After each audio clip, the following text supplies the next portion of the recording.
So this is the NLP, the Liberal New Democrat Coalition. Okay.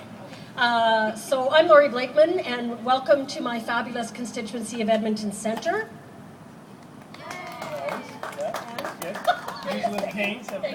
All right.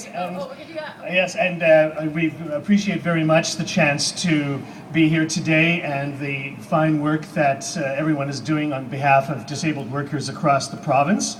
We are trying in the legislature, and you are doing the work outside, and together we have to believe that we will make some progress sooner than later. Okay. Oh, wow. There we go. Look at how fast these guys are. So let me just say a couple things about what we know needs to change with the Workers' Compensation Board. First of all, let us start by saying that we understand the injustice that so many of the injured workers who are part of this group have suffered through over the many years. And we hear what you're telling us. We know that it's true. And we know that you have not been treated fairly. And I want to congratulate you for being here and continuing to work to make your situation, the situation of other injured workers in Alberta, better. And I want to tell you that we are with you in that struggle. There's such a long list of things that has to change with the Workers' Compensation Board. I could probably be here for an hour and go at great length about the many, many ways in which Alberta's Workers' Compensation Board functions solely as a means of providing cheap insurance to Alberta employers at the expense of the dignity and the health and the future of Alberta's workers. So we know that's how it works here in Alberta. We believe that you guys suffer the consequences of that day in and day out. So rather than talking about each policy that needs to change, let me just tell you what actually has to change. We need to change the government. Yeah. The WCB functions the way it does because of the legislation under which it operates and because of the board that is appointed by the government. We change that, we start reinforcing and reestablishing, shall I say, the obligations of the Workers' Compensation Board to the injured workers and their families, who they should be serving.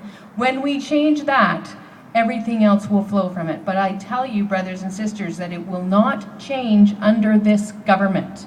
It will only change with a new government. So as you do this work, as you talk to each other, as you talk to your friends, and as you raise awareness, remember, change happens at the ballot box.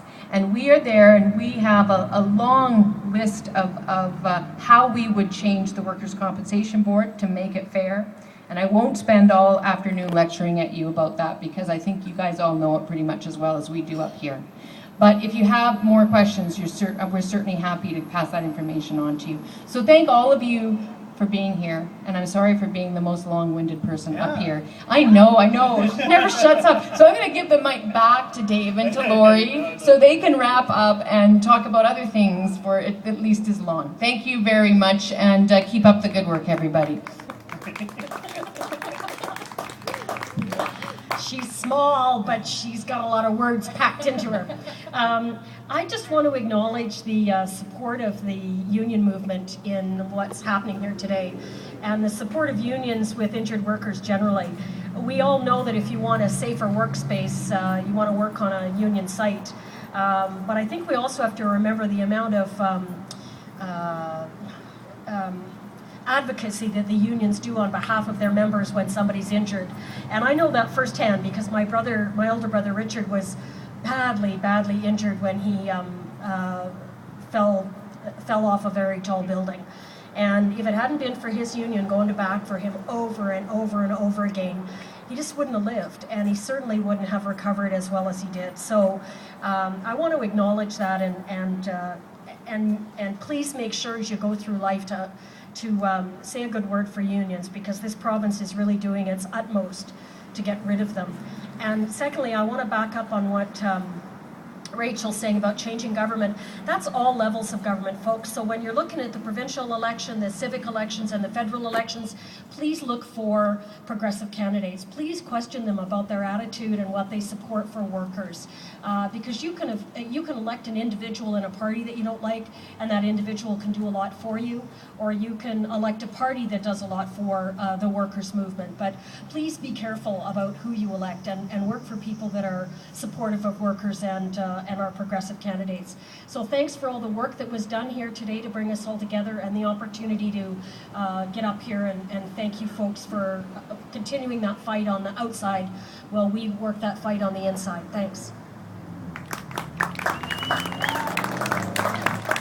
I think they used up all of the good ideas, so I will, in closing, just like to thank everyone who organized this today, and let's give a hand to everyone who provided the food and provided the time and organization for this. It's very good. And just to reiterate and remind everyone that we are there for you. We're working very hard in the legislature, and it's a change that we're seeing coming, maybe a little bit slower than we thought, but there is a change in the wind, not just in Alberta, but right across this country. And if we all work together hard now, we will see the fruits of that labor, and we will see people treated in a more just and equitable manner, because that is the reason that government should be functioning. That's democracy at its best. And we know that everyone, regardless of their place in our society, deserves that equal and just treatment. So on behalf of the New Democrats, thank you very much, and we'll see you out there this summer. It's going to be fun. Thank you.